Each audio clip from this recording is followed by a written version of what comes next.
Very special episode. Normally we go live at 3 p.m.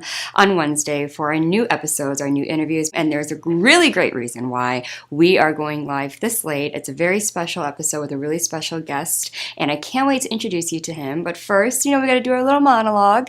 And as always, my name is Priscilla Moy, and I am your host of the Hot Seat. See, girl, it is late out here, and I am stumbling. Woo! But anyways, I am Priscilla Moy. I am your host of The Hot Seat, your favorite show here at Social Media Shows. We go live in real time. We are the only network here in the city of Las Vegas that does that. And there are many shows on the network that bring you different things of what Las Vegas has to offer. My show in particular, we have amazing guests from all fields: entertainment, live entertainment, politics, local businesses, music, performing arts, dance, acrobats, sports, all of those things. And those people come here and sit in this seat and tell you the story about them and their journey and why they do what they do. So every week I love meeting new people that come and sit here, and it's always inspirational to hear their story and what journey that they've led and why it is that they want to build their legacy in the field that they do. So when we come back from break, we are going to introduce you to the very special guest, obviously the one that made us come here at 7 p.m. and have an amazing special interview just for you guys at home. So make sure you guys don't go anywhere. Get your little cup of evening tea and join us for this amazing interview. So I will see you after the break. Hi guys, and welcome back to The Hot Seat. I am your host Priscilla Moy, and we are live in real time here at the Social Media Shows studio in Las Vegas.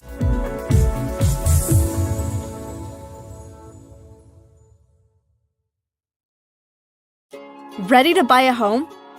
Whether you want to move out of your parents' home for the first time, own a home after renting for years, or buy a place with a spouse or partner, purchasing your first home is a big step. Finding the right home for you and your family has never been easier. New American Funding can help you determine how much house you qualify for, what your payments may be, and get you pre-approved, which will help you put in a stronger offer when you do find your new home. Before you start the home buying process, it's important to consider everything that you want in a home and what that means to you. There are several things you should consider when buying a home. The neighborhood. Location, location, location. School district. Review what school district the house is in. Even if you don't have kids, having a home in a desirable school district will pay off when it comes time to sell your home in the future. Commute times. Check the routes to work, school, grocery stores, and more to see how busy they are and how much time these routes will take. Crime rate. Before you get too involved in the home buying process, check out the crime rates for the neighborhoods you are interested in. Our complete property profile report can give you property ownership, historical tax and mortgage data, neighborhood and school data, local market conditions, and more. Find the right home for you and your family with your complimentary property profile from New American Funding. To get pre-approved or to get your complimentary property profile, contact us today.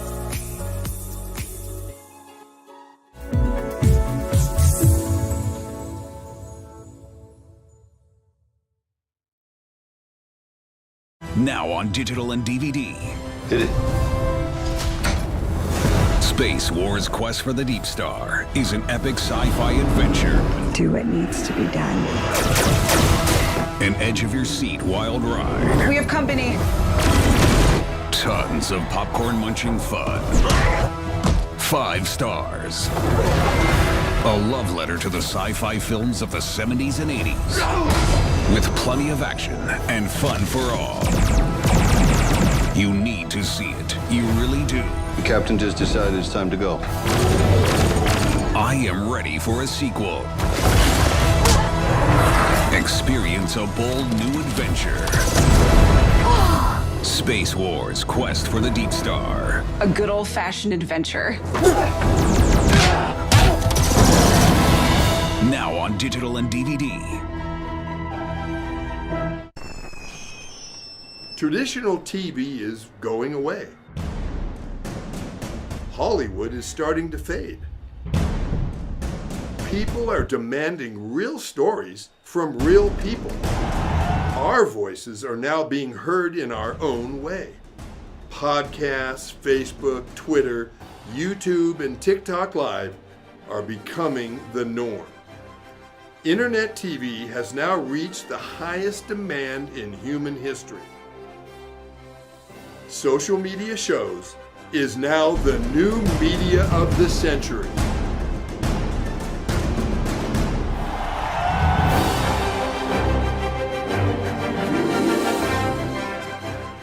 So thank you everyone for viewing. This is a very special episode, and I really hope that you guys are going to soak in everything that this has to offer. So here, coming straight off the plane here in studio, we have the amazing filmmaker who went from professional basketball player to now filmmaking, and now here in Las Vegas premiering a film at the AMC Theater. So everyone, please welcome Mr. Tony Grier.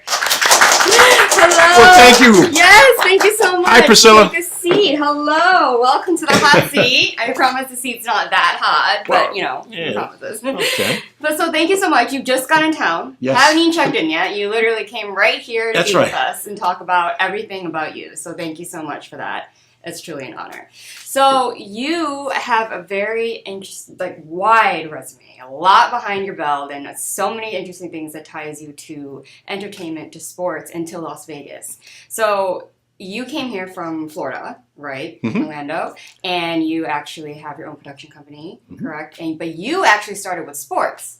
Right? You were a basketball player, correct? Well, yeah, that's how it began for me. Mm-hmm. I'm from New York. Okay. And I played collegiately at the University of South Florida in Tampa. And back in the early 80s. And it's funny because on HBO there's a show called Winning Time that everybody's all up on because it's about the Lakers. Mm-hmm. And I came through around those times, and I was drafted by the Spurs and had a cup of coffee. That means I was kind of with them for a short time, if you will.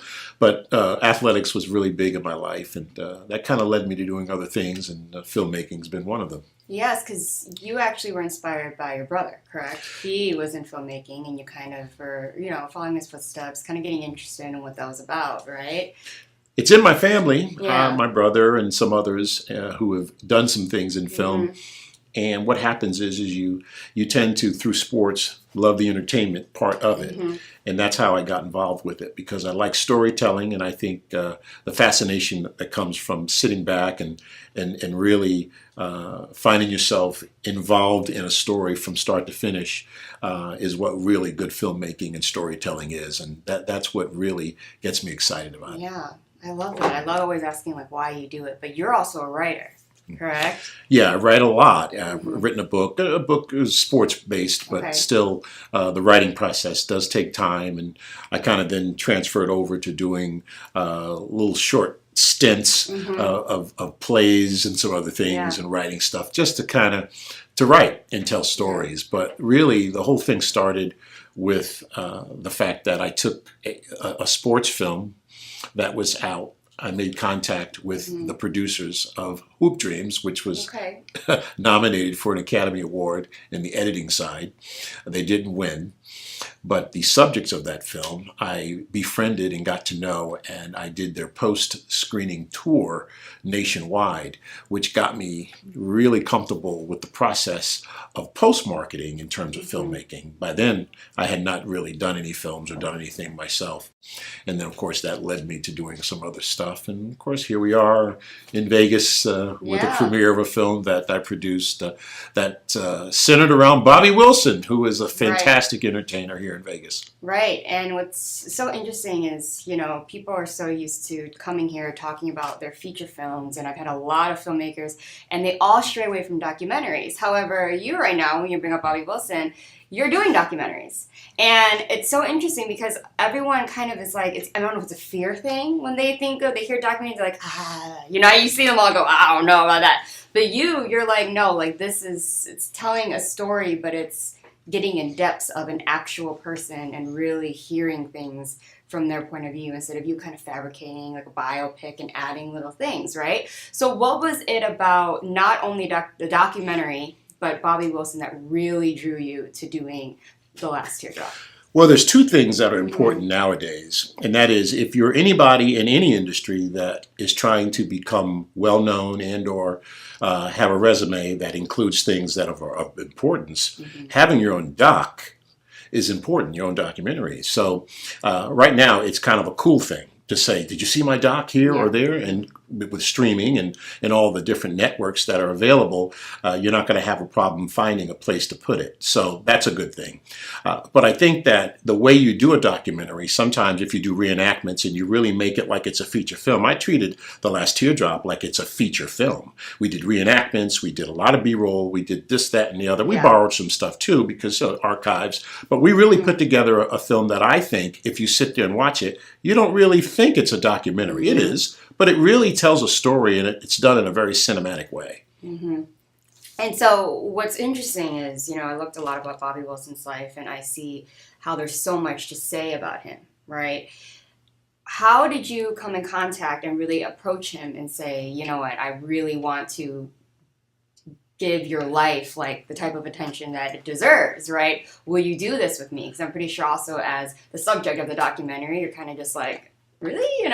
How did that work, that relationship? One of the things I did with Bobby is I presented to him what I felt personally would be more important than the celebrity side.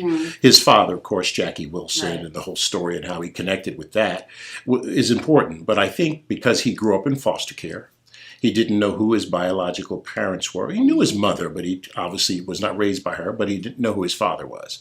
And I felt because he did 18 years, he was never adopted. He lived in a home that had over 500 kids come through the years, living for a day or 2 weeks or a month. Some were adopted. He wasn't.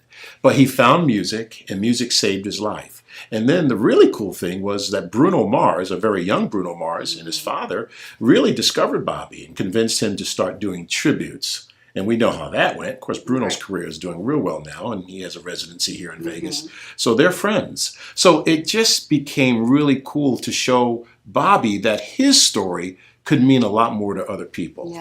Yeah, like there's, people see the documentary, they even research, because it was really easy for me to, Google Bobby Wilson and read how interesting his life went and kind of how things turned out the way that it did. I won't spill anything because I want you to see the documentary, but there's so much that to a person, which is why I love being a host and love having you here, that you might see things that they put out, but really getting to know someone and why they do what they do really is telling the audience something that they're like, wait, that I did not expect that, and now that inspires me, right? And so with you do, it's not something your only documentary, right? You've done more. No, I've got some. I've done a lot of shorts, but I've got the 2 or 3 right now that are in production, development production, if you will. But the thing is with Bobby's story, we use the entertainment value to attract people, to build awareness for the foster care industry.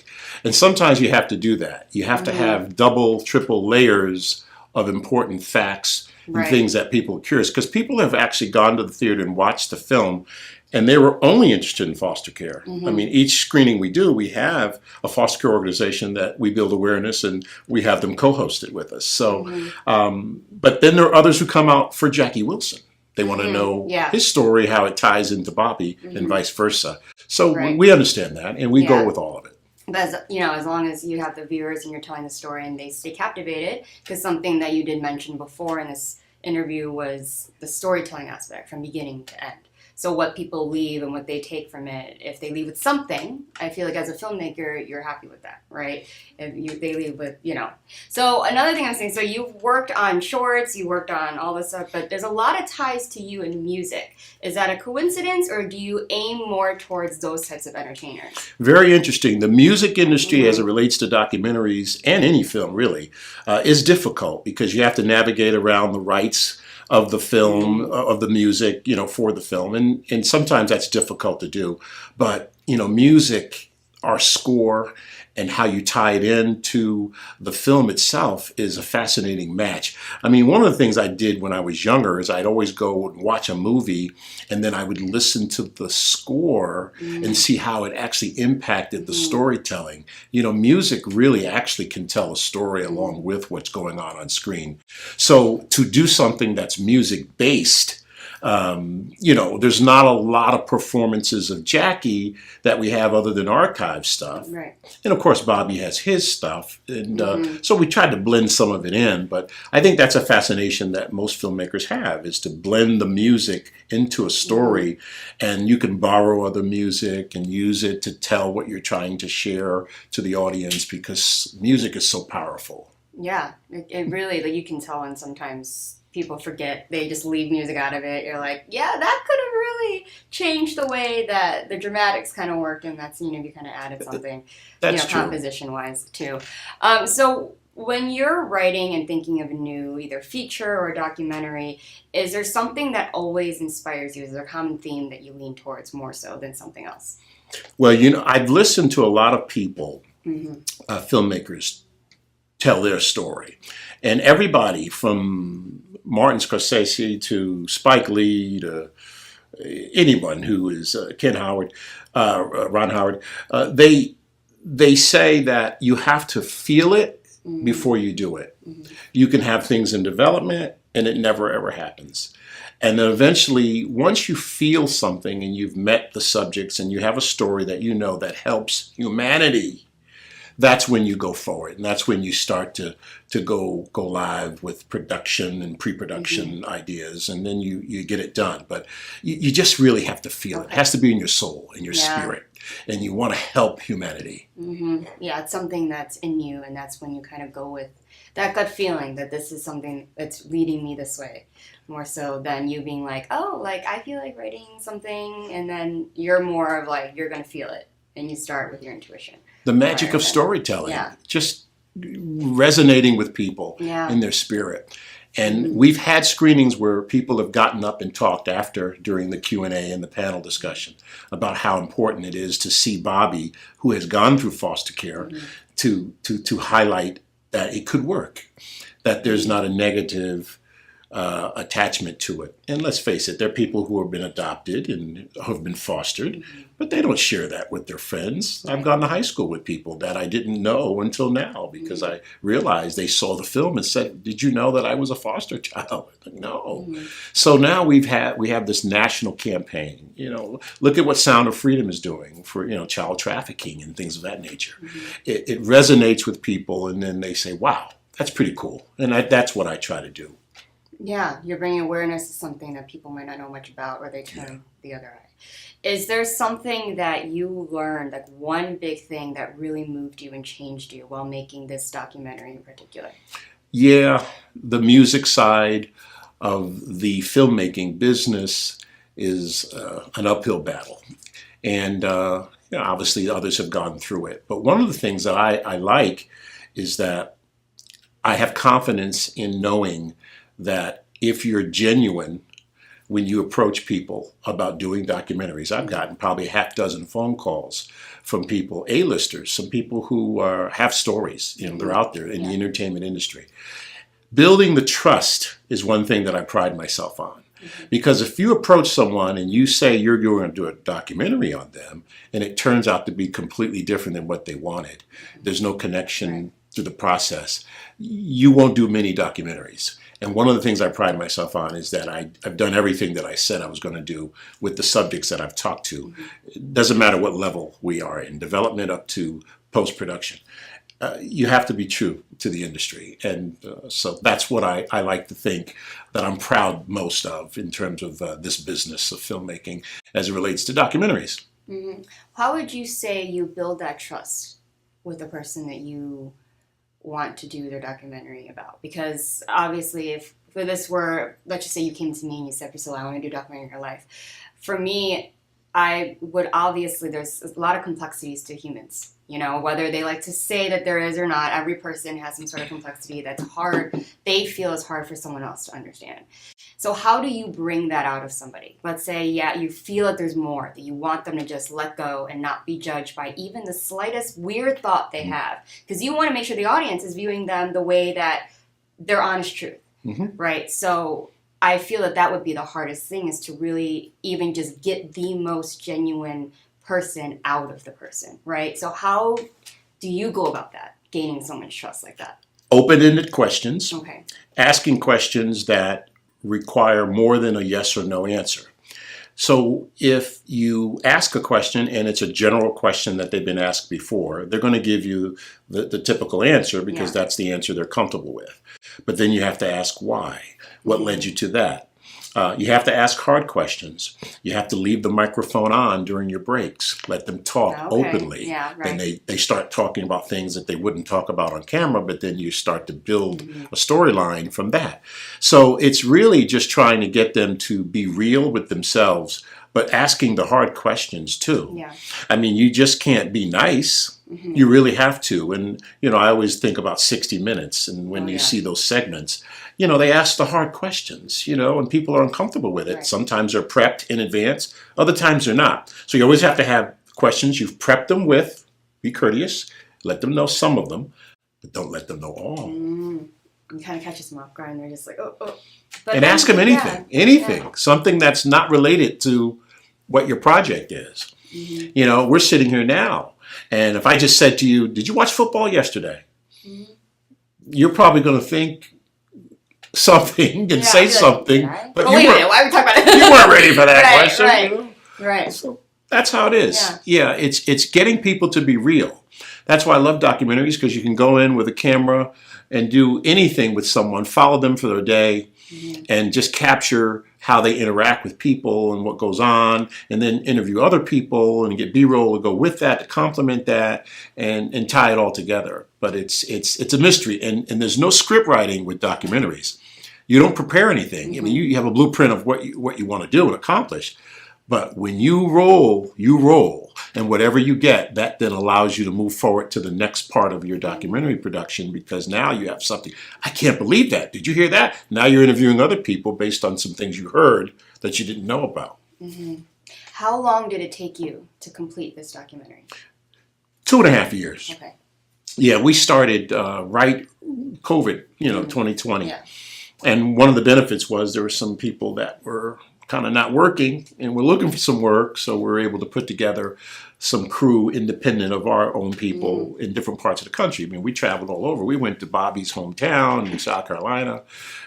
Came to Vegas. We went to different parts, Detroit, where Jackie was born and was from. And so we got around. And so we had to work with some other people and collaborate. But it worked out. Yeah, good. You're here. You were talking about it. It's obviously an amazing thing. It's very impactful from what I've researched and I've read on many ends, the filmmaking end and obviously the subject end.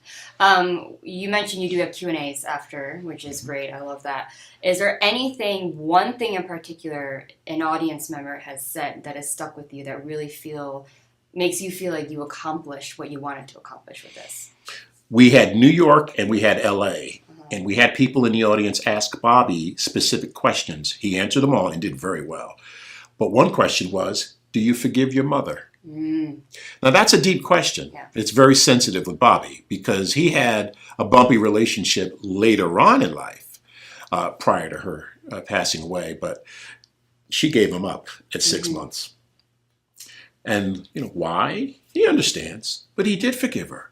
And he means it. And some people were really, really happy to hear him say that. Matter of fact, they applauded him. They stood up and applauded. And we had other people who were fostered, who had a stigma, they thought, and they got up and they talked and they cried because they said, we're just so happy to hear you talk the way you do about it. They were fostered, they were adopted, this, that, and the other. So the Q&A and panel discussion, it opens up a lot of different things. It just depends really what kind of audience we have, because in LA it was strictly entertainment, actors and producers. Yeah. New York, it was people we knew. It depends. I know in Vegas there's a lot of entertainment people here, but everybody understands how it feels to be displaced and not to be with their biological parents. And so that's a common denominator that you've noticed. Everybody can relate to that because it's happened. People sometimes are removed from their home for reasons they didn't understand as a child. You know, their parents were having some problems.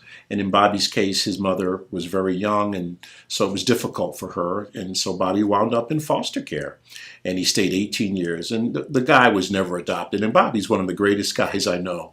And it's unfortunate. But, you know, there are scenes in the documentary where there's a little bit of that. You know, I asked him some hard questions. You know, I got a tear or two out of him a couple of times in some dramatic scenes and things we did. But we think we did the best we could. You know, Bobby was a little hesitant at some points because entertainers are entertainers, and they want to put out the best of who they are. Yeah. They don't want to be sitting in a corner crying about how they were treated when they were 5 years old. Right.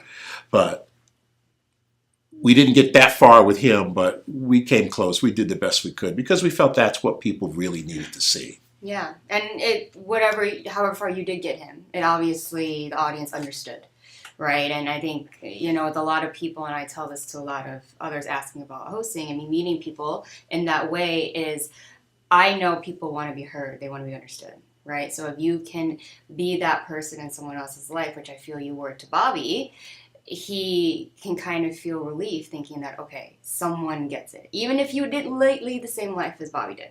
Right? There is something within each person that you can kind of connect and allow people to feel compassion in that way. And I think, obviously, with what you're saying, the audience you did that very well, and you did him justice, which applaud you for. Thank you. Yes. Priscilla, that's why we're here, because Bobby, there was some trust that came from our conversations. And I touched some areas that he had not been touched. You know, most of the people who've contacted him, people in Hollywood who wanted to do a movie on Jackie and stuff like that. Yeah. You know, that's great. Right, you know, but those things sometimes don't develop. Right. But I hit him where he needed to be hit, and I just said, "You owe humanity because you are a living testament. Yes. You beat the system, and we want to tell your story." Yeah. That's why we're here. Exactly. And so you're literally here. You're in Las Vegas. You did some filming in Las Vegas. He performs here in Las Vegas. That is correct. So tell the audience a little bit about, why are you here? What is all of this for? You know, we mentioned AMC. We hinted at it a little bit. And something big is happening tomorrow, which is a big thing. So let the audience know, like, you're in Vegas and why. What we did is we picked about 10 cities in the United States to go. Now, the film is going to be big in Europe and other parts of the world. It's already ready to roll there. But we wanted to do domestic screenings. So when you're a documentary, you know, you very seldom get in theaters. But our distribution, they picked us up. The distributor said, "We love this film." And they, of course, had an inroad to theaters, which that's all I needed to hear. Yeah. And so that's why we've chosen some cities around the country to go in, do an awareness campaign for foster care, do a screening. We've sold them all out. And we're just happy about it because it's important to spread the word. And eventually, of course, the film will stream. Obviously, that's the next step. And with all the places to land, we just hope we'll start at the top and work down. But we feel good about that part of it, too. So we're just excited to go to different cities. And this, of course, is where Bobby lives. Yes. So this is an exciting time for him. It's a big accomplishment to even get 10 cities and getting it in at AMC, right? Like, a lot of filmmakers, first to even screen at one local is a big deal, or get to be submitted internationally to a film festival is a big thing. But here you are, you got that. And then now you're also traveling, showing the world, while also, you know, talking about a cause, right? So you also, and I heard you in another interview that I watched of yours, you are working on a feature, you know, something that you're creating. It was in the works, you know, less than a year ago. So how is that going for you? Because it's a little different, right, than the documentary. It is. I collaborated with a screenwriter friend, and we put together, we took a real story and we did a fictionalized version of it. Okay. And we put it in the right hands. And all I can say is it just got greenlit. And that means that a major studio says they like it, and they're going to go forward and produce this film. Now, that's early stages of what you want to hear. Right. Sometimes things don't work out. I'm just happy because I know the real people from the film. I actually have been talking to them about doing a documentary on them about this particular film. Wow. And it led to this, Whereby Which Now. And of course, it's a fictionalized version, so we're not sure how that's going to play out. But many films you see, it says based on a true story. Right.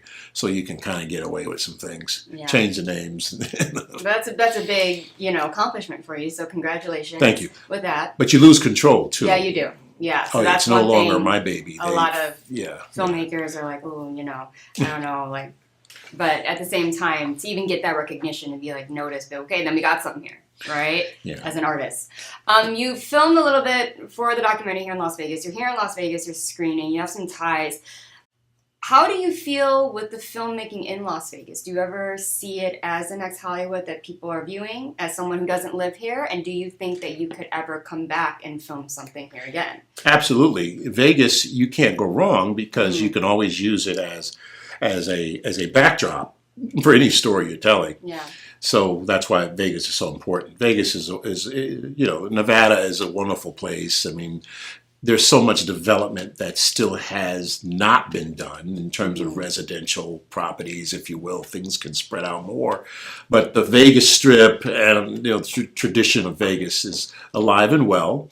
And there are a number of things that are going on. I have a couple of ideas and things that I have put on the back burner now, but will probably rise again. And as I learn more about Vegas in terms of the inner workings of it. Yeah.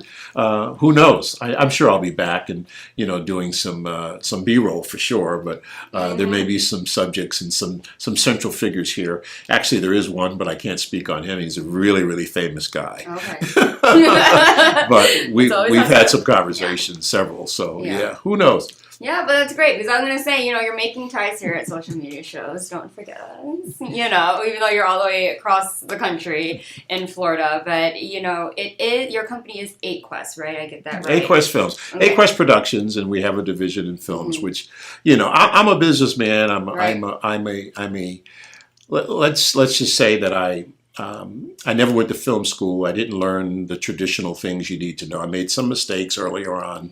Mistakes I'm certainly not unhappy with. I mean, it's just normal things. But wow, when you learn that way, you really know what to do and you know how to handle different things. And again, as a child, I learned from my brother some different things. But and the industry's changed technology-wise. What we used 10, 30 years ago, it's different today. But yeah, you're always learning. I'm always learning. And I think the reason I'm so happy about doing these projects is because I never call myself a filmmaker. I just call myself a person who makes films, who aspires to make films from the right place. And that's the creative side. I've watched a lot of movies. I'm a big fan of the industry, entertainment, anything related to entertainment, but certainly movie making and the whole process of storytelling. And I think if I stay grounded that way, I'm never going to move to California. I'm always going to stay home with my 3 children and, all the things that go with that. And they're all teenagers now. They're getting older. Life goes on. And I have a nice lady in my life who together we've supported each other with some of the things that we're doing as we're getting older. And that's how life is. You just do the right thing and you let the spirit of innovation guide you. And I think if more people did that, they would be happy in what they do. Even if it's a side hustle, you find something you stick your teeth into and it makes you get up in the morning. Because things are going to change regardless, whether you like it or not. You have to move with the times. But if you find your place, then there's more of a purpose for you, I feel. And that's how I see it as an artist. But what kind of legacy are you trying to leave behind in regards to filmmaking? Even though you don't want to call yourself a filmmaker, you're a person who makes film. But, everyone wants to leave a mark in the industry they're in. So what is that for you? I think the bringing back the idea that creative thinking can be your passion to lead you to do things. Like a person did an interview in Florida and they said that they were interested most in the fact that I'm an older man, a gentleman, I'm in my early 60s, and that I, produced and directed a feature film, documentary, of course. And, want to know what I did up to this point because, why didn't I do one at 30 or, what's, and life is that way. Right. You evolve into doing things. But I've been a fan and been involved in some way or another for 20, 25 years. But, so I guess the message to the story that they wrote was for a senior magazine about it's never too late. Yeah. So if that makes sense. But too that's a story, late. right? That makes people say, you know what, hey, Tony did that. But I've been at it for a long time, but still, Everyone's journey is different though, because if that didn't happen back then, you wouldn't be here now. Right? Yeah, and so that was what was meant to be for you. And now you're here and you have this knowledge to create what you created that people are now like, why didn't you do this at 30? You're like, well, maybe I didn't have the knowledge at 30 to do this at 30, right? And so there is a question I ask all of my guests because I love hearing the answer. It sums up them as a whole, their story, everything that you've basically said on camera. But it is there a philosophy that you live by? Well, I think my passion for the higher power and recognizing it. Some people call it God, some people call it religion, some people call it faith, whatever you call it. You have to connect, and that way you're able to be the best version of yourself. How else can you do it other than through God? I mean, you just can't do it any other way. I mean, you could claim you're doing it. You can go out and make a lot of money and be successful. But if you're not really happy because you haven't done the things that you feel truly make you whole, and that really means in respecting other people and connecting and networking and connecting with the universe. I'm a big fan of The Secret. And Same. I'm huge into that. And I really believe the positive vibes we put out there, they come back to you. And so I inspire people, people inspire me. A 2-minute phone call to someone who needs to be picked up, and people can call me and pick me up.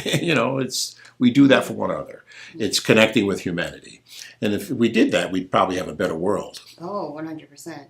And I love that. I love speaking with you, and I love that, you're a very spiritual person. You give out energy, you take in energy, and it's things that a lot of people don't understand.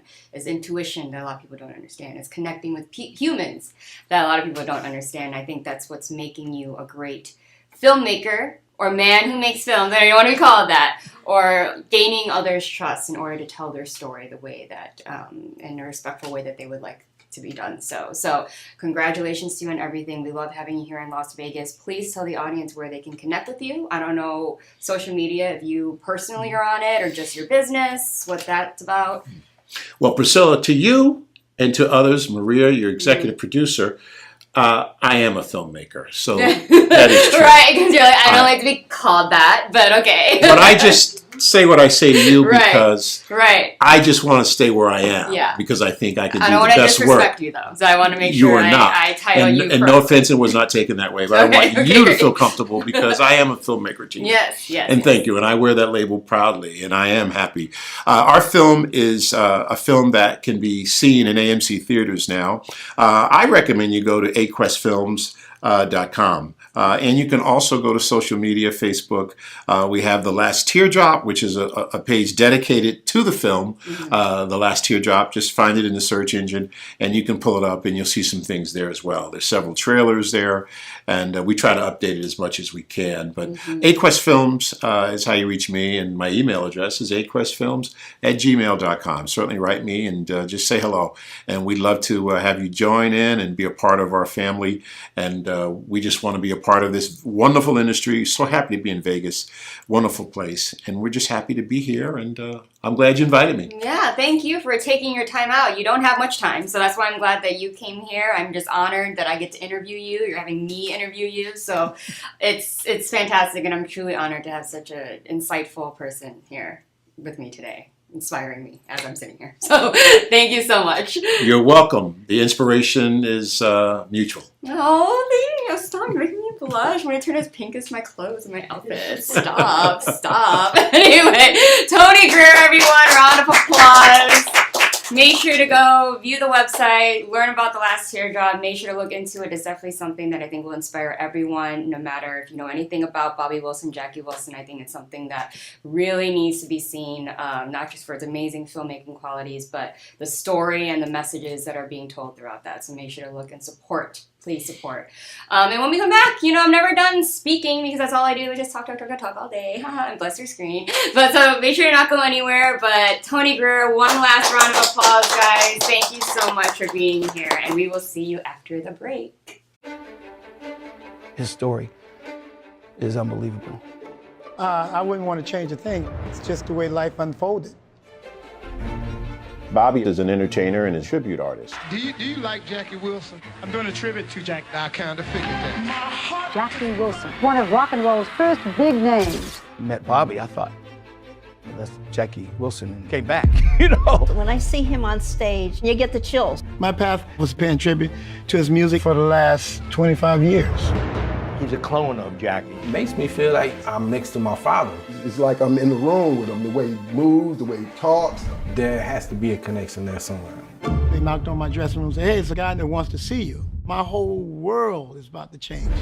I remember looking at my birth certificate for the first time in my life. I didn't know I was a foster child. He was abandoned by his parents. When I read it, I was like in disbelief. I am a son of Jackie Wilson's. That was amazing. He carries his father's legacy, and they never even met. I find that quite extraordinary myself. Everything Bobby knew suddenly switched. That was sort of the beginning of the tragedies in our family. I didn't realize the backlash that I would get. I kind of tried to stay away from Bobby. Bobby stayed in trouble. I didn't want it to be true. He takes over, just like Jackie did. He's the biggest fake there is. They're fighting him all the time. It aggravated me so much. It was tragedy after tragedy. She flew there alive, came back dead. Jackie Wilson died riddled with debts, without even a headstone for his grave. I know something was put in his drink. He was poisoned. It was a circus. Business of rock and roll was not an innocent game. Did he get all the credit for it? I'm not too sure. I fight. Everybody got to fight. He went from the penthouse to the poorhouse. There's some good things about not knowing. No matter what, keep the memory going. When I see Jackie Wilson, I see a different man.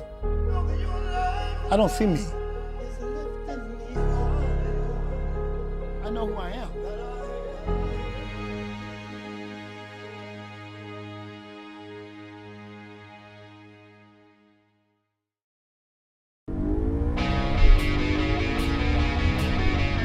Las Vegas, here we come! I can't believe we're all moving to Vegas. I know, right? It's a dream come true. Wow, super creepy dude. Mason, stop. I think he heard you. What if someone walked up in the back of his Semi?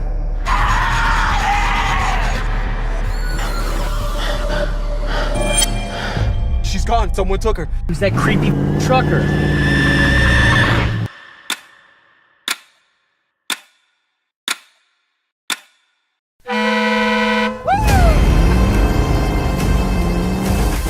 What are you doing?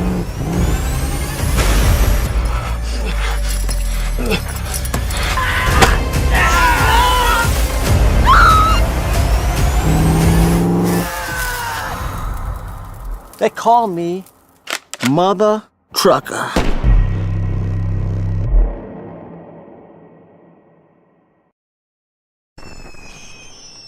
Traditional TV is going away. Hollywood is starting to fade. People are demanding real stories from real people. Our voices are now being heard in our own way. Podcasts, Facebook, Twitter, YouTube, and TikTok Live are becoming the norm. Internet TV has now reached the highest demand in human history. Social media shows is now the new media of the century.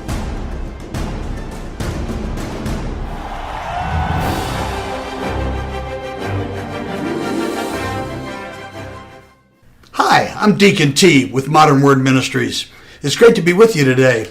Just a short little promo for our show. Every Sunday morning we have service, and you can follow us at 10 a.m. Pacific Time on modernwordministries.org. And if you missed us or you want to see some of our older messages, go ahead and check us out on socialmediashows.com every single morning at 9 a.m. It's a great way to kick off your day, get a little bit of the word in you, get something uplifting, get you started off on your way. You know, if you're looking for prayer or you need some help, reach out to us. If you go to our website, again, that's modernwordministries.org, you can interact with me via telephone, via DM, text message, whatever you want. I'll get right back to you. So if you need prayer, you need help, you just need somebody to talk to, Modern Word Ministries is here for you. We are your church in the community. So until you see you next time, be blessed, everybody. Bye-bye.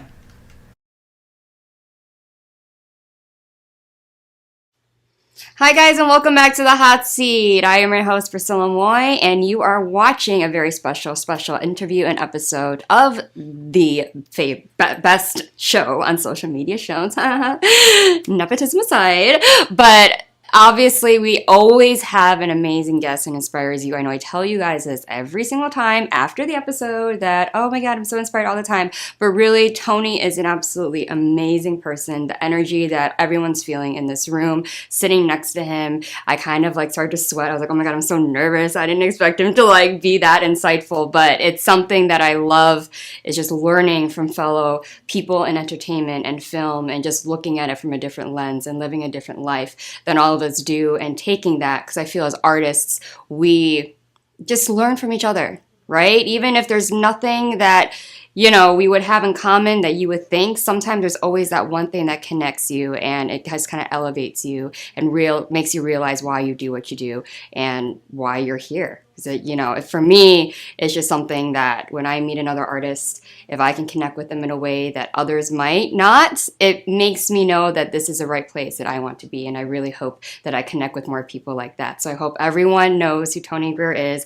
You look him up everywhere. You go to the website, you go on the social media, you watch his films, because his energy is phenomenal. And he's very, very, very intelligent and very insightful. And I really would love to talk to him for hours. I think that would be an amazing conversation. But as always, a lot of people are asking questions about how to get on the hot seat, and the answer for that is admin@socialmediashows.com is the email that you will have to email with your bio and your headshot to the executive producer in order to be on any of the 15 shows here at Social Media Shows. It does not have to be mine, the hot seat. It could be on anyone, but if any of you want to get involved or have an idea for a new show, please inquire at that email address and contact Maria at admin@socialmediashows.com. Or if you just want to reach out and sponsor. We're always looking for sponsors for any of the shows, so please support, share your thoughts, comment, you know, tell us what you like and ideas that you have, and just continue to share and spread awareness about what we're trying to do for the city of Las Vegas and entertainment with all of your friends and family. So yeah, as always, I am Priscilla Moy, and I will see you next week with another amazing episode that brings inspiration to you right at home, to all of my viewers. So I hope that you guys enjoyed today's special episode, and I hope that I see you next week. Bye.